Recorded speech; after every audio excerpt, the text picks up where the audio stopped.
This program is about unsolved mysteries. Whenever possible, the actual family members and police officials have participated in recreating the events. What you are about to see is not a news broadcast.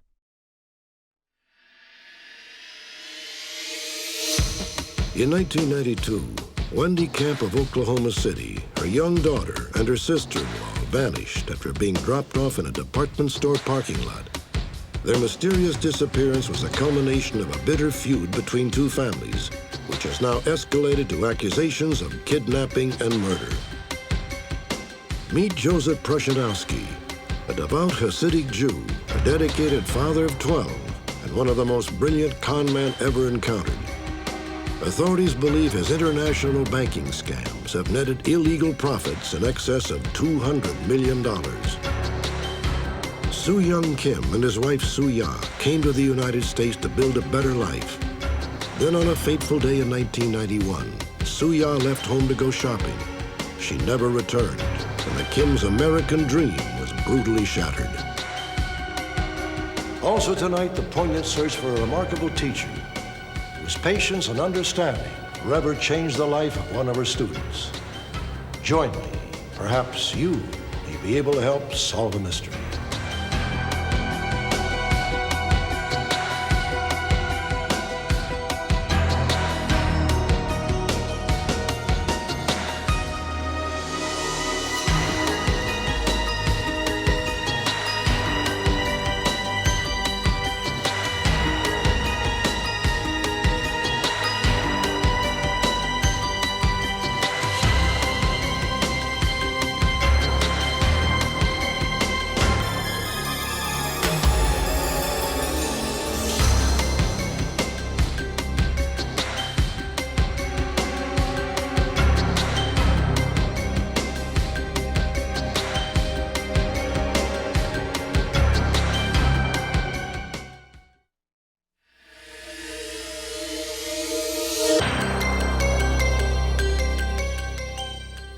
About to meet a master con artist named Joseph Prushanowski. During an astonishing 18-year crime spree, Prushanowski has allegedly defrauded financial institutions around the world. Estimates of his total thefts range as high as $200 million. But this savvy swindler is a study in paradox. Prushanowski belongs to a deeply religious movement of Judaism known as the Hasidim. When he is not orchestrating one of his grand frauds, Prushanowski will, as likely as not, be in temple praying. The Hasidim pray several times a day, and out of respect to God always cover their heads. All forms of labor, even driving, are forbidden on the Sabbath. Hasidic men do not shave or cut their hair, in keeping with a tradition handed down through the centuries. In contrast to their austere appearance, the Hasidim believe in the joyous celebration of God's work. Hasidics are basically Jewish fundamentalists. They all live very, very simple lives. They believe in actually having a community that is apart from the surrounding world. They, in fact, rely very little on the surrounding world, and so therefore are people who, by their own choice, tend to be apart from everybody else. By adhering to strict religious values, the Hasidim have acquired a reputation for honesty and rock-solid integrity. It was a perfect camouflage for Joseph Prushanowski. By all accounts, Joseph Prushanowski abides by the religious dictates of the Hasidic Jews, except when it comes to the 8th commandment, thou shalt not steal. Joseph Prushanowski settled in Canada in the late 1960s. He and his family, which grew to include 12 children, lived in a Hasidic community near Montreal. Prushanowski supposedly ran an export-import business from the basement of his modest home. The reality was quite different. A 1985 swindler is typical of Prushanowski's ambitious schemes. His first step was to open his own bank.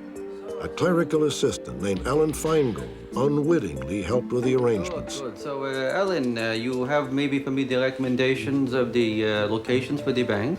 Yes, I have everything you've been asking for. I recommend that we go with Anguilla. Anguilla? Yes. The Caribbean it's island of Anguilla is notorious for some of the most lenient banking standards in the world. Prushanovsky supplied two names to be the owners or principals of his bank. What Alan Feingold didn't know was that Prushanovsky had made up the names. All we need now are the signatures of our principals. That's all that's required. Here we go. But these are stamps. Yeah, but they give me the authorization to use the signatures. They're very busy men, you know. Is it proper to use stamps on forms of this kind? The application form required a witness. So I witnessed the signatures, which I found out afterwards wasn't exactly a legally accepted procedure, that one, according to the law, can only witness a person signing and not a signature stamp. Alan, you got the checks here. Yes, these are the checks. Take a look here. Let me see here. Chartering an actual bank was a measure of Prushanovsky's sophistication.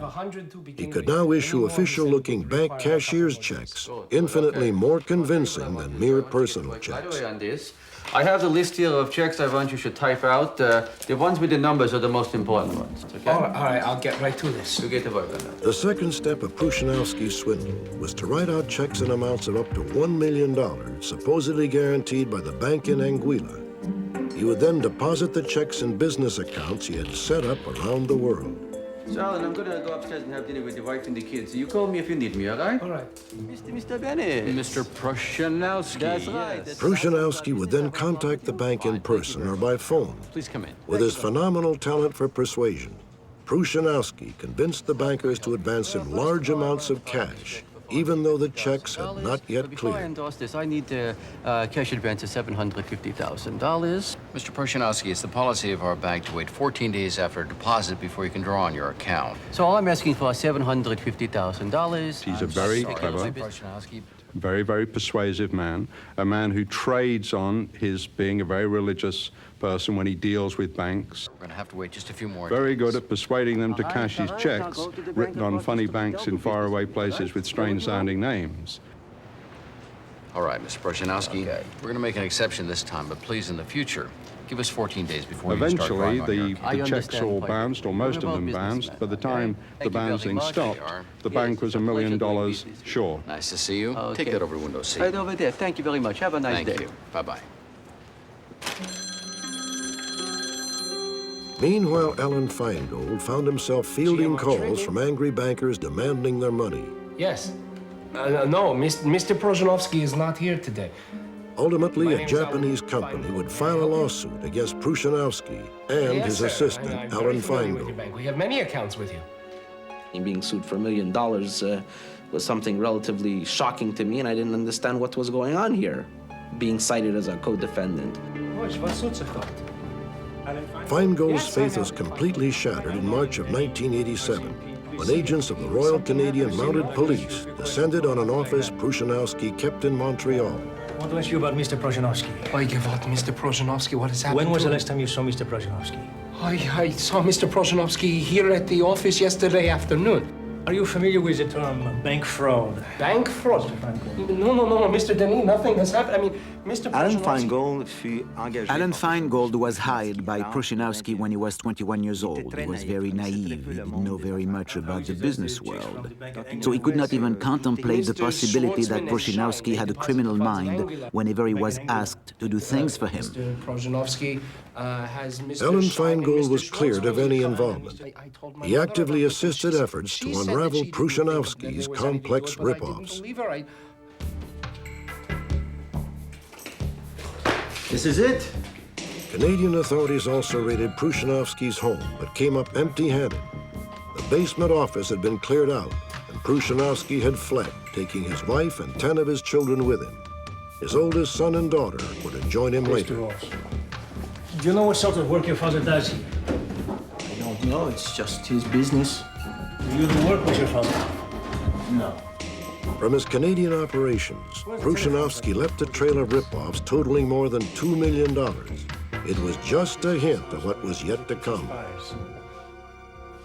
After Joseph Prushanovsky left Montreal. We have this address.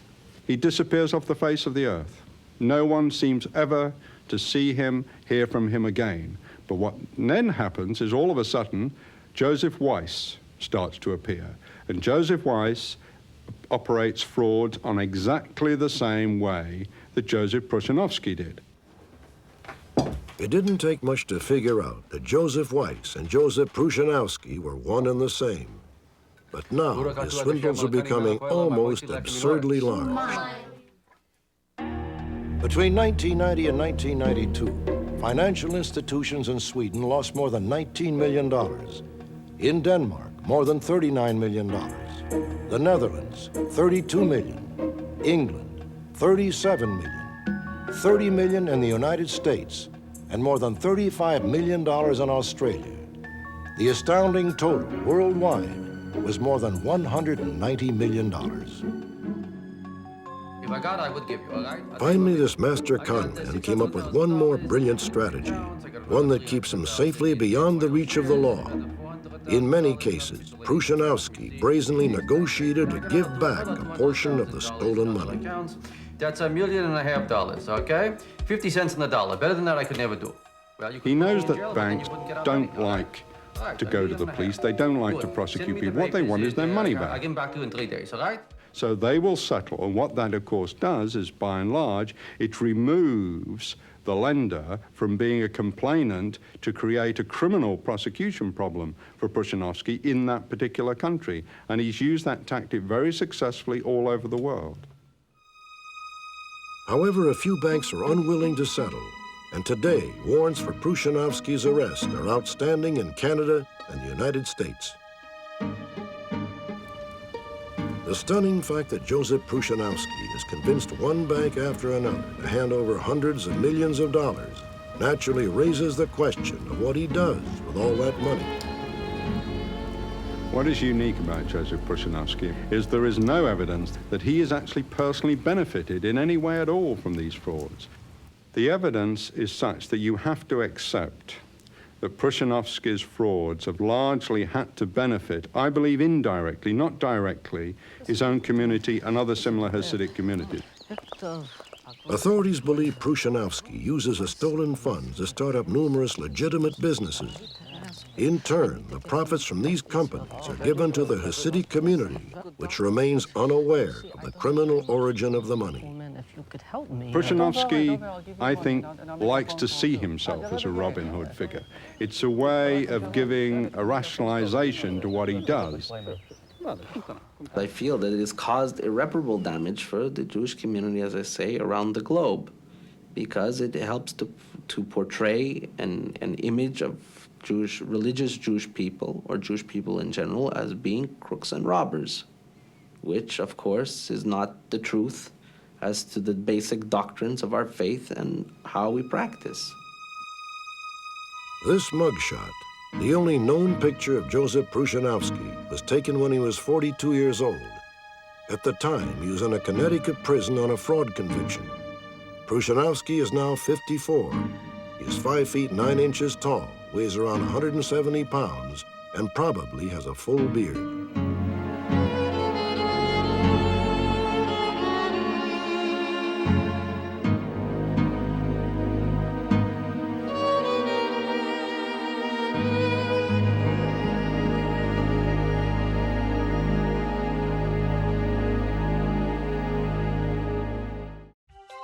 Next, charges of child abuse, kidnapping, and murder tear two families apart.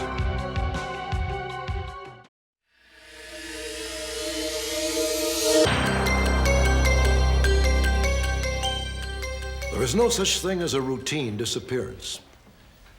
Last year in Oklahoma, 2 women and a young girl suddenly and mysteriously dropped from sight. When authorities began to investigate, they unexpectedly found themselves in the midst of a bitter dispute between 2 families. At the center of the controversy is 24-year-old Wendy Camp. She, her daughter Cynthia, and her sister-in-law Renee were last seen in May of 1992. The truth remains tangled in an angry barrage of charges and countercharges: child abuse, kidnapping, and murder. It all began rather innocently during the spring of 1987. Wendy was divorced, and her daughter Cynthia was less than 6 months old. Wendy was working at an ice cream parlor in Edmond, Oklahoma, when she fell in love with a co-worker named Chad No. So, are we still on tonight? Yeah. They hit it off fairly quickly and started a relationship, and then she got pregnant with her second child. And he convinced her to marry him, and they got married about 3 or 4 weeks before Jonathan was born. Just 1 month after Jonathan's birth, Wendy developed a crippling case of multiple sclerosis. Both her health and her marriage disintegrated. Wendy was hospitalized for nearly a year. Chad filed for divorce and was awarded primary custody of Jonathan. Of course, along with the MS, I didn't think she would be able to help me raise my child. And instead of having 2 people or 2 children to deal with, I just decided that it was best if we got a divorce and I helped or raised a child on my own. Reach up and put this ring on this ring. Wendy was too ill to contest the court's decision. For about 2 years, she struggled through physical therapy just to regain simple skills such as eating and walking. Put this ring right there. During this time, friends introduced Wendy to Leon Camp. They were married in 1990 and set up housekeeping in Oklahoma City. Wendy's daughter Cynthia lived with them, and by all accounts, Leon proved to be the loving father she needed. As Wendy's condition improved, she began to ask her ex-husband Chad for visits with Jonathan, now 3 years old. Everyone agrees that at first, the visitations went smoothly. Jonathan spent a few weekends with Wendy and Leon in 1990. Then, according to Wendy's mother, Chad's family began to sabotage the visits. She would call and make an appointment with them, set up a time and everything for her to see him, and she would go there and they would not be at home. And then they kept moving and getting unlisted phone numbers, this type of thing. So it was almost impossible to keep track of them. Or hurting, you know. Chad No remembers it differently. She was allowed to visit him whenever she wanted. And there was never really any hard feelings up until the time that my grandma or my mother informed me that he was being sexually molested, and then that's whenever the visitations were cut off. There was no molestation, not whatsoever. And the idea of them thinking, it just tore me up inside. I was mad. The visitation squabble had escalated sharply, with Chad and his family now accusing Leon of criminal sexual abuse. However, the charges could neither be proven nor disproven. The court cited Chad for contempt and ordered him to allow Wendy and Leon's visits to resume. For more than 6 months, Chad refused. Then on May 29, 1992, he had a sudden change of heart. Oh, yeah, that would be great. That would be just great. Chad is going to let me see Jonathan today. All right. Chad even said his mother, Beverly No, would pick Wendy up since a multiple sclerosis had left her unable to drive. Let me see Jonathan today. Beverly's going to pick me up at I didn't 11 want o'clock. Wendy going by herself because I didn't trust these people, and me and Chad didn't get along, and I was just, something inside of me, I just felt like she better not go by herself.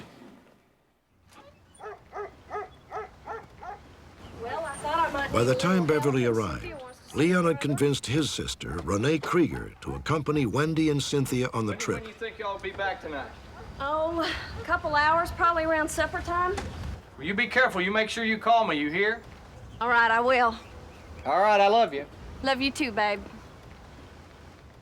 I kissed Wendy goodbye first, and they got in the car and took off, and I waved at them. That was the last time I seen them.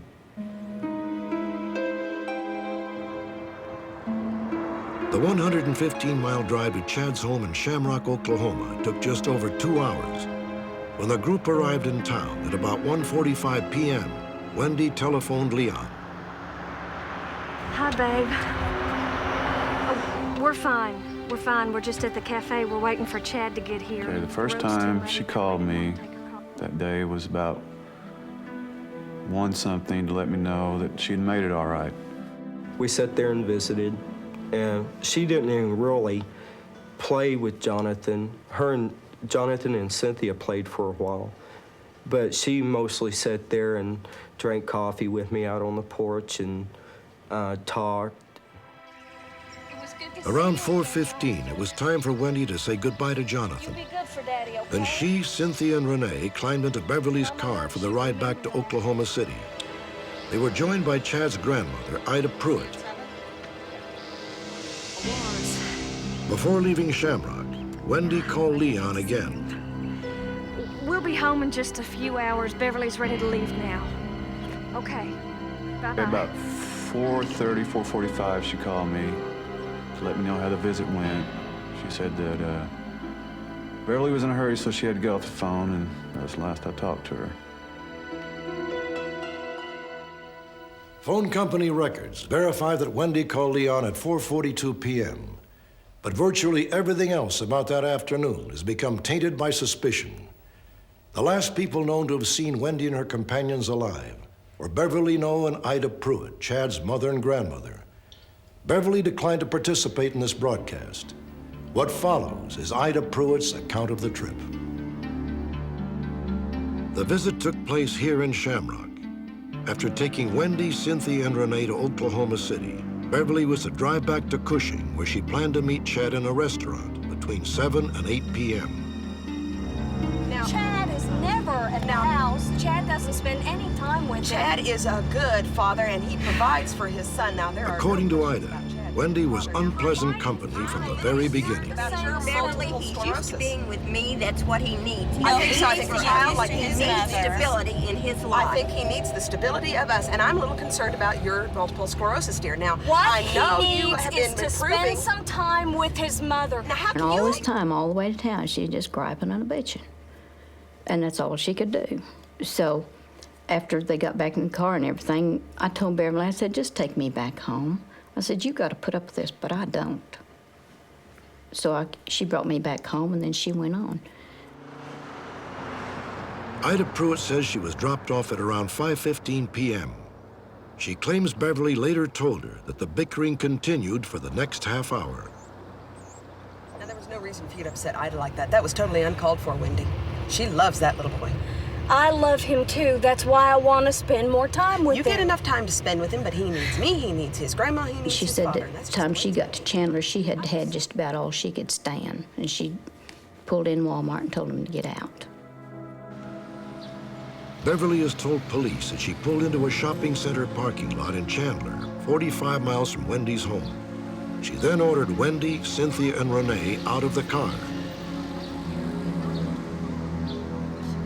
They never returned home. They never called. They never asked anyone for help. It was as though they had dropped off the face of the earth. About 8 o'clock that night, I started thinking, well, they should have been home by now. And then midnight that night, I said, this has gone too far. I've got to call the police. And I did, and they came out and took a brief description of everything. We did an aerial search, which involved 4 and 5 airplanes searching a 5-county area. It also involved several search teams, and nothing was discovered at that time. The bizarre disappearance was a talk of Oklahoma City for days. With no other leads in the case, Beverly Noe's version of the afternoon's events became the focus of intense official scrutiny. At the time that Beverly Noe left Shamrock, Oklahoma, which would have been between 4:30 and 5 in the evening, she agreed to meet her son, Chad, in Cushing at a restaurant at 7 that evening. It could not have been done in that small amount of time. According to authorities, Beverly had told Chad she would meet him just 2 hours after she left Shamrock, even though the trip from Shamrock to Oklahoma City and back to Cushing would take 3 hours to drive. In addition, Beverly took the old 2-lane highway instead of the faster superhighway.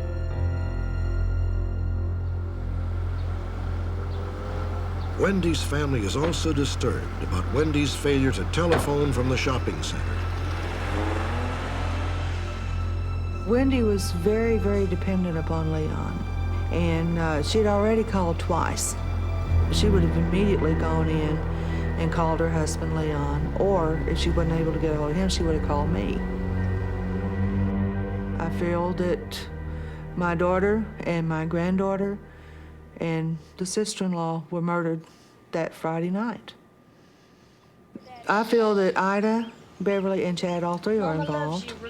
I feel that they pretty well had their plans laid out on what they were going to do when they made the phone call to ask Wendy if she wanted to see Jonathan.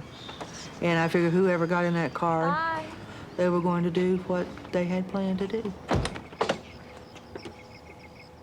Beverly and I did not have nothing to do with their disappearances, and I know this.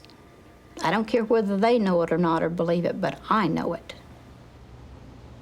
There is no way that I or my grandma or my mother could have killed him or shipped him off somewhere or are still holding him.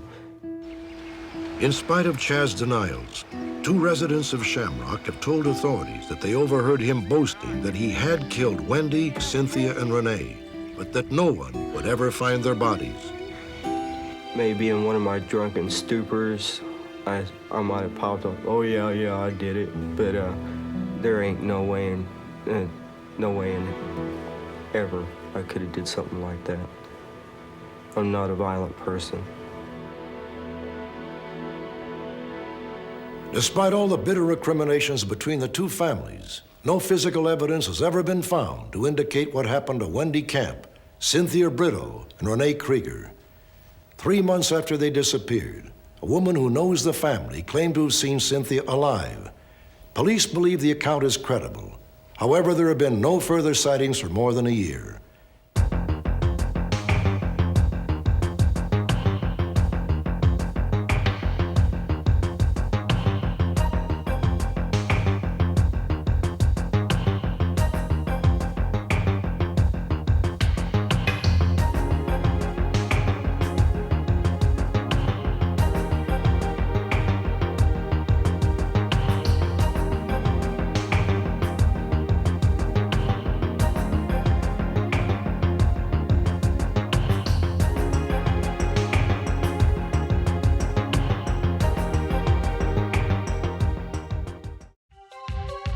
When we return, a woman needs your help to find the teacher who turned her life around.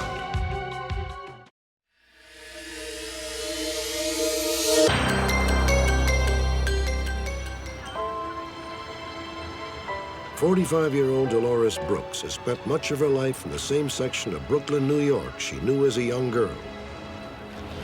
Her thoughts frequently turn to her childhood and a special friend Dolores hasn't seen since she herself was a teenager more than 25 years ago. In the early 1960s, Dolores moved to Brooklyn from a small town in North Carolina. She was a shy country girl, overwhelmed by the crowds and the concrete jungle that was New York City. It was really a big cultural shock in reference to the buildings being so tall and everything, because in North Carolina, people used to come from miles around just to see a 3-story building, so it was really a big deal. Dolores suffered the awkwardness common to many teenagers.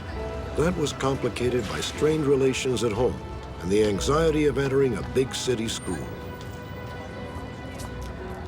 The kids, they seem to be so knowing, the New York kids, and being a Southern girl, you know, I just didn't feel that I fit in at that time. As Dolores began her first semester at Decatur Junior High, she was shocked by her classmates' rowdy behavior. She never dreamed that in the midst of the chaos, she was about to meet the person who would change her life. Class, good morning. Okay, everybody take your seats. Thank you very much. My name is Miss Strauss. The new music teacher, Madeline Strauss, was an outsider just like Dolores. Please sit down. Excuse me. So she really Looked like a uptown girl. She didn't look like the type that would be teaching at this school. You know, she really looked stylish. Now, this first piece I'm going to play for you is by a man named Wolfgang Amadeus. A new day had dawned in music class. Dolores would soon discover that life offered much more than problems and conflict. Her eyes were open to the beauty in the world, thanks to Madeline Strauss. Now, even though She really loved music, and she demanded that we loved it too. If we didn't love it, we had to be quiet about it and respect it. But eventually, music, it comes through to everyone, and we all did love it. Hi, Dolores. Come on in. Thanks for coming. I really appreciate it. By the following school year, Madeline had become a friend to Dolores as well as a teacher.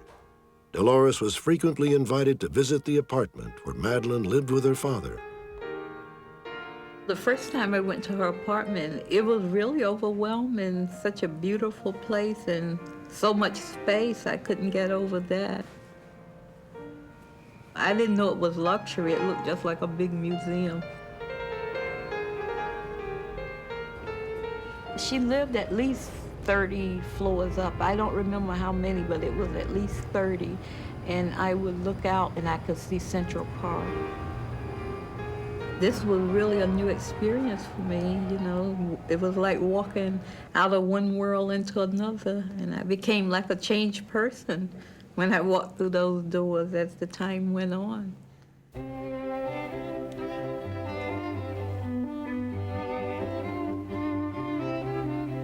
Over the next 2 years, Madeline took Dolores to chamber concerts and other musical events, even lending her clothing and jewelry for these occasions. It was a life Dolores had only dreamed of, and it slowly nurtured a new self-image. Once somebody cares about you, automatically your self-esteem pick up, you know. It wasn't anything that I can really explain that happened, but I just felt better about myself. I walked with my head up for once in my life, and I just felt more relaxed and at ease because someone cared about me and I knew it. Listen, I want you to know you're a special girl. You're a smart girl. Graduation day, June of 1964. A day of mixed emotions for Dolores Brooks. Just for any reason, I'll be there for you still. Leaving junior high meant that Madeline Strauss would no longer be a daily presence in her life. Without that positive influence, family problems would overwhelm Dolores. She ran away from home, dropped out of school, and eventually became a ward of the court. In 1966, Dolores was stricken with what she believes was Reye's syndrome, a potentially fatal condition that affects the brain. She spent nearly a month in the hospital, most of that time in a coma. Dolores recovered, but was left with partial amnesia. In the summer of 1967, Dolores was stopped on the street by a woman who seemed to know her. Dolores! Oh my goodness, look at you! You look so great! I've missed you. How are you? Do I know you? Dolores, don't you remember me? It's me, Madeline. Your music teacher? Well, I hope I was a good student. But I have to go. I didn't know who she was, you know. And I saw her maybe 3 to 4 times after that over the next year or so. And I still didn't remember her. And she would hug me in the street and act so glad to see me. And I didn't know who she was. About 4 years ago, Dolores went on to complete her education and trained as a practical nurse. She eventually moved to Chicago, where in 1982, her memories of Madeline Strauss were reawakened. I grew up in Brooklyn, New York. Excuse me. Where are you from? I'm from Brooklyn. That's what I thought you said. What section? Best Eye. Me too. No kidding. What school did you go to? Decatur Junior High School. Yeah, that's where I went. I remember really? you. Oh, yeah. We were in the same music class. I sat right across from you. Really? Yeah, remember the teacher? We started talking about our teachers, and Madeline came up, and from there, the memories start coming back. To me. Once the memory came back, I decided I would like to find her because I really realized how much we had in the past. And then when I met her on the street so many times and didn't know her, that I felt that I needed to see her again to let her know that it wasn't all lost, the time that she put into me. I would like to just say thank you.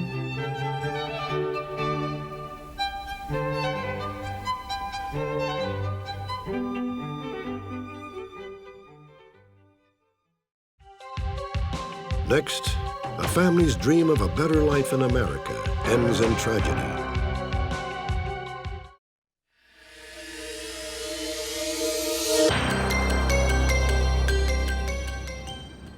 New York City has traditionally served as a beacon for those who look to America for a new and better life.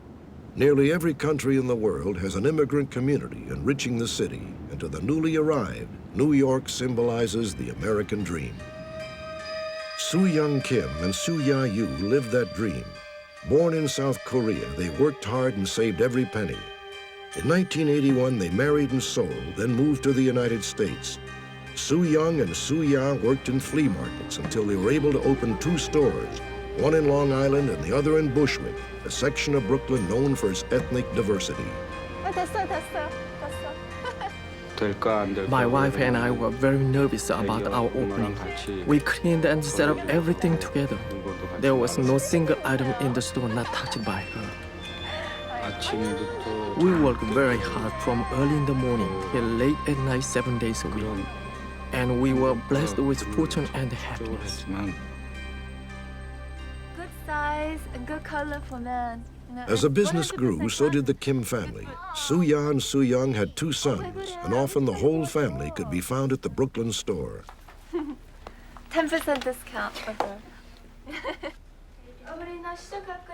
The Kims eventually moved to a spacious apartment in Queens. There on the afternoon of June 29, 1991, just 5 days after Soo Young and Soo Ya had celebrated their 10th wedding anniversary, Soo Ya left the boys with their grandmother while she went out shopping. Okay, not too much time with this, huh? When Soo Ya walked out of the apartment that day, no one imagined that the Kims' American dream was about to come crashing down.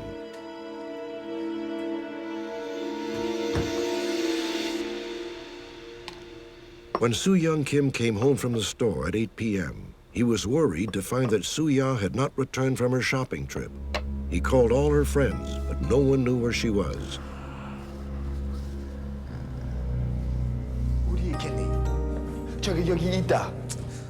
Eventually, Soo Young's brother joined the vigil. Soo Young's concern mounted after he found Soo Ya's car still parked in the garage, its engine stone cold. My wife had never been out that late for the 10 years of our marriage. I was getting more and more worried. I could not stop thinking that something bad must have happened to her. I stayed up all night waiting for her, but she did not return home. The coroner gave us a call. The next day, Soo Young Kim was summoned to the medical examiner's office to identify a body. I could not and did not want to believe what was going on. As soon as I recognized my wife's body, I felt that everything was over. The whole world seemed to crush upon me. I could not think of anything else except my children.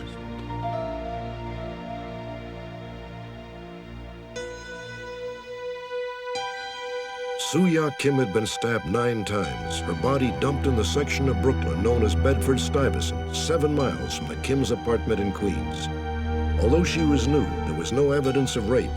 Soo Ya's murder appeared to be yet another senseless act of random violence. But unlike many random crimes, this one had a witness. Joe Jones was a private security guard hired to patrol an abandoned building in Bedford-Stuyvesant. Around 3 a.m., 10 hours after Soo Ya had disappeared, Jones noticed a man behind the building.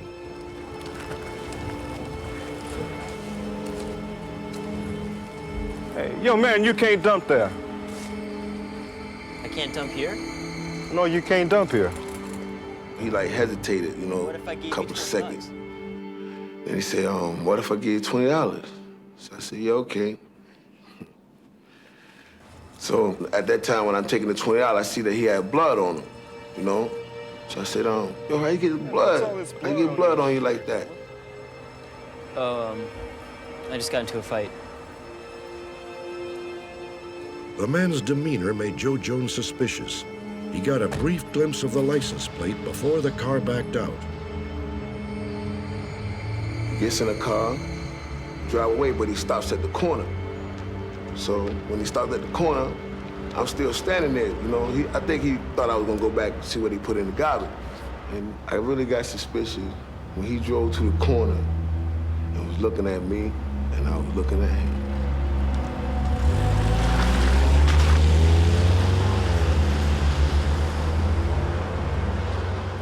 So when I went back, I looked on the ground, I saw spots of blood going towards the garbage can. Get that bag open. Joe Jones recruited a friend who happened by. Together, they cautiously probed the contents of the dumpster. Amidst layers of debris, they saw a woman's hand. It was the body of Soo-Ya Kim. In an uncanny coincidence, the first vehicle to pass by was an ambulance, but it was too late. Soo-Ya had already been dead for hours. Thanks to Joe Jones, however, police had a description of the killer and his car. We ran all the Nissans that fit that description with that plate number in New York City, and we tried to match registered owners by using that partial plate. And we were able to come up with one match. Thank you. Could you do me a favor? The vehicle was registered to a Taiwanese exchange student at C.W. Post College in Long Island. She said she had not driven it since about 10 o'clock the night before. After dinner. You went after dinner? Yes. And what time did you get back in? I come home 10. Okay, did you go anywhere after that? No, I stay home. Okay. Soo-Ya had been stabbed repeatedly, yet there was no blood in or on the car. When police checked the engine, they found that the car had, in fact, not been driven for hours. Okay. All right, does anyone have an extra set of keys to your car? No, only I. So you're the only driver? You didn't let anyone borrow the car last night? No. At this time, we don't have any other clues. The plate number came up to a car that was a blue Nissan that fit the description that Mr. Jones told us. However, it wasn't the car. We don't believe it was the car at this time. I don't understand it, you know. It is a mystery, you know, because I thought once I gave them the license plates in the car, they could pick them up. But then when they found the car, they said this wasn't the car, so I don't know. Police now began to look at their star witness, Joe Jones, as a suspect. They requested that Jones take a lie detector test. He passed with flying colors. Police are positive he had nothing to do with Soo-Ya's murder. For nearly 2 years, Soo-Young Kim stayed on in the United States, but the memories of Soo-Ya proved too painful to bear. In April of 1993, he shut down his business and returned with his 2 little boys to Korea. I could not stand being in the store anymore because everything there reminded me of my wife. Now, there are no good memories for me here in America. Since it happened, I lost all my hope and dream. I have suffered so much. I'm still struggling hard to get over my wife's death for the sake of our children. I still truly love her and miss her. Police have one particular theory, which may yet help identify Soo-Ya's killer. The dumpster in Bedford-Stuyvesant was not easily visible from the street, so police believe the killer may be a delivery man or a cab driver, someone with detailed knowledge of the neighborhood. The suspect is in his mid-20s and approximately 5 feet 6 inches tall. He has blonde hair and blue eyes and weighs between 130 and 140 pounds. When last seen, he was wearing a torn and blood-stained fishnet tank top with blue and white jogging shorts, which had yellow sailboat insignias on the leg.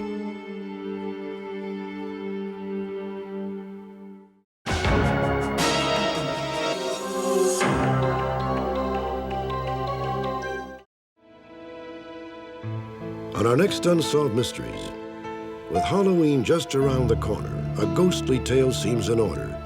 And in Lake Wales, Florida, you'll will find a haunted house that apparently has it all. An alluring phantom, a shadowy specter, and a demonic possession. Join me next time for this lively tour of the spirit world and much more on Unsolved Mysteries.